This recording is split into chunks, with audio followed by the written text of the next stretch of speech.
الرحمن الرحیم الحمدللہ رب العالمین والصلاة والسلام علی سید الانبیاء والمرسلین اللہم صلی علی سیدنا مولانا محمد وعلی آل سیدنا مولانا محمد وبارک وسلم صلی علیہ۔ آج ہم نماز کی فضیلت کے حوالے سے ایک سے دو باتیں کریں گے۔ جس طرح ہر مسلمان کو یہ بات پتہ ہے کہ نماز اس پہ فرض ہے، اور قرآن کریم و برہان رشید کے اندر ایک مرتبہ، دو مرتبہ، تین مرتبہ نہیں بلکہ سینکڑوں مرتبہ یہ پیغام قرآن نے ہمیں دیا ہے کہ نماز قائم کریں، نماز قائم کریں، نماز قائم کریں۔ بلکہ کنز الاعمال کے اندر ایک حدیث مبارکہ ہے، اللہ کے محبوب علیہ السلام نے ارشاد فرمایا کہ قیامت والے دن سب سے پہلے جس چیز کے بارے میں سوال کیا جائے گا وہ سوال ہوگا نماز کا، قیامت والے دن۔ اور جو اس سوال کے جواب دینے میں کامیاب ہو گیا اس کے لیے باقی حساب آسان ہو جائے گا، اور جو پہلے سوال کے اندر ہی ناکام ہو گیا تو وہ باقی سوالات کے جوابات دینے میں نقصان دہ ثابت ہو سکتا ہے، پہلے سوال ہی اگر اس کا ناکام ہو گیا۔ اور حضور علیہ السلام نے ارشاد فرمایا کہ جو نماز کی پابندی کرتا ہے قیامت والے دن نماز اس کے لیے نور، دلیل اور شفاعت کا باعث بن جائے گی، اور جو نماز کی پابندی نہیں کرتا تو قیامت والے دن یہی نماز نہ اس کے لیے نور ہوگی، نہ اس کی شفاعت کرے گی، نہ ہی اس کے لیے دلیل ثابت ہوگی۔ یہ ہر بندے کو پتہ ہے، یہ حکم خدا ہے، نماز ہم مسلمانوں پہ فرض ہے، پھر ہم اس پہ غفلت کیوں کرتے ہیں؟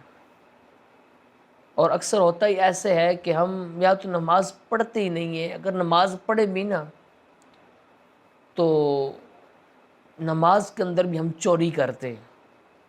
نماز کی چوری کیا ہے؟ ہم رکوع و سجود ٹھیک طریقے سے ادا نہیں کرتے، رکوع میں جلدی کرتے ہیں، سجود میں جلدی کرتے ہیں، سیدھا کھڑے نہیں ہوتے، جلدی سے سجدے میں چلے جاتے ہیں۔ یہ نماز کے اندر نماز کی چوری ہے۔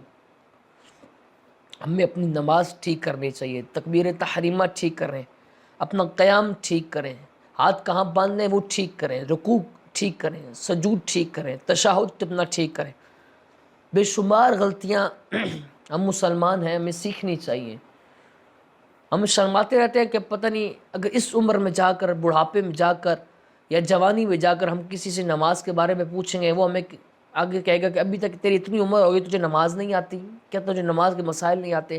تو اس بات کی پریشانی چھوڑ دیں، نماز ہم پہ فرض ہے۔ اگر کوئی مسئلہ نہیں آتا، نماز کے اندر کوئی غلطی آ رہی ہے، رکوع میں، سجود میں، تشہد میں کہیں غلطی آ رہی ہے، تو اپنے علماء کرام کے قریب ہو جائیں، اپنے اساتذہ کے قریب ہو جائیں، ان سے پوچھیں کہ یہ مسئلہ کس طرح ہے۔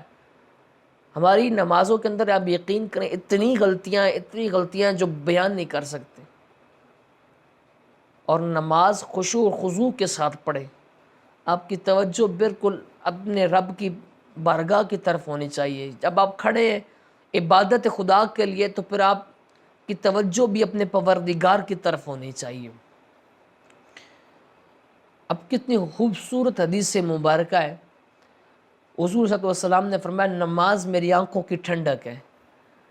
اب آقا علیہ السلام کی محبت میں ہم سارے کام کرتے ہیں، محفل میلاد سجائی جاتی ہیں، بہت سارے کام کرتے ہیں، کس لیے کہ ہمارے نبی کی سنت ہے، ہمارے نبی نے یہ پیغام دیا ہے۔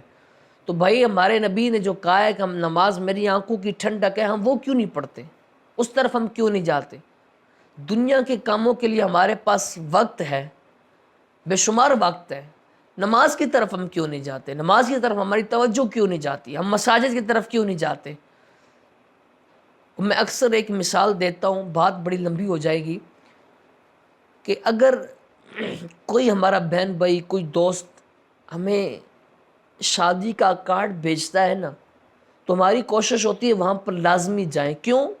انہوں نے انویٹیشن کارڈ بھیجا ہے، انہوں نے دعوت نامہ بھیجا ہے، انہوں نے بلایا ہے، پھر وہاں پر جاتے ہیں۔ بے شک کھانا وہ ہمیں 3 گھنٹے بعد دیں، وہیں پہ بیٹھے رہتے ہیں انتظار میں، کوئی بندہ بولتا نہیں ہے۔ صاحب اگر ہمارا کوئی دوست ہمیں بلائے، ہم ایک شہر چھوڑ کر دوسرے شہر اس کی دعوت قبول کرنے کے لیے چلے جاتے ہیں، جب مؤذن محلے کی مسجد میں مؤذن حی علی الفلاح کی صدائیں لگاتا ہے، ہم مسجد میں کیوں نہیں جاتے؟ جب کوئی دوست بلائے، کوئی چاہنے والا بلائے، ہم ٹائم نکال لیتے ہیں۔ جب پروردگار کی طرف سے ہمیں بلاوا آئے تب ہمارے پاس ٹائم کیوں نہیں ہوتا؟ ٹائم ہوتا ہے میرے بھائی، لیکن ہم توجہ نہیں کرتے ہمیں بلا کون رہا ہے۔ نماز تو ہمیں کامیابی کی طرف بلا رہی ہے، وہ تو برائیوں سے ہمیں نجات دلواتی ہے، یہ تو ہدایت والا رستہ ہے، نجات والا رستہ ہے، برکت والا رستہ ہے، خیر والا رستہ ہے، کامیابی والا رستہ ہے، شفاعت والا رستہ ہے، نجات والا رستہ ہے۔ ہمیں ضرورت ہے ہم نماز قائم کریں گھروں کے اندر۔ جو میری بہنیں سن رہی ہیں، نماز قائم کریں مساجد میں۔ ہمارے بھائی مسلمان، ہم مسلمان ہیں، ہماری شناخت ہے، نماز ہم پہ فرض ہے۔ جب فرض ہے تو فرض، بات ختم ہے، اتنی لمبی بات کیا کر رہی؟ نماز ہم پہ فرض کر دی گئی ہے رب کی طرف سے، ہمارا حق بنتا ہے، ہمارا کام بنتا ہے۔ جب وقت فجر آئے، وقت ظہر آئے، وقت عصر آئے، کسی نماز کا ٹائم ہے تو ہم اپنے قریبی مساجد میں پہنچ جائیں، قریب کوئی بھی مسجد ہے پہنچ جائیں، وہاں پہ جا کر اپنی نماز ادا کریں۔ تو دوسری بات یہ ہے کہ جو مسائل نماز کے اندر آتے ہیں، وضو کے اندر آتے ہیں، غسل کے اندر آتے ہیں، تیمم کے اندر آتے ہیں، نجاست کے بارے میں، نجاست غلیظہ کیا ہے، خفیفہ کیا ہے، پاکی و ناپاکی کے بارے میں جتنے بھی مسائل ہیں بہت سارے، تو ہمیں ضرورت ہے اپنے علماء کے قریب ہو جائیں تاکہ ہم ان سے یہ چیزیں سیکھ سکیں، ہمیں یہ باتیں پتہ ہو سکیں، ہمیں پتہ ہونی چاہیے۔ ہمیں بہت ساری باتیں ہمیں نہیں پتہ ہوتی، ہم نماز پڑھ رہے ہیں لیکن ہمارے اپنی نمازوں میں غلطی ہے، وضو کر رہے ہیں وضو میں غلطی ہے، غسل کر رہے ہیں غسل میں غلطیاں ہیں، کپڑے ہمارے پاک ہیں یا نہیں پاک ہیں ہمیں پتہ ہونا چاہیے، نہ پاک ہے کس طرح پاک کرنے ہیں۔ یہ ساری بنیادی چیزیں، اس کم از کم زیادہ مسائل اگر آپ کو نہیں آتی ہے تو بنیادی چیزیں تو آنی چاہیے نا، بنیادی ضروریات جو ہیں وہ تو ہمیں آنی چاہیے نا۔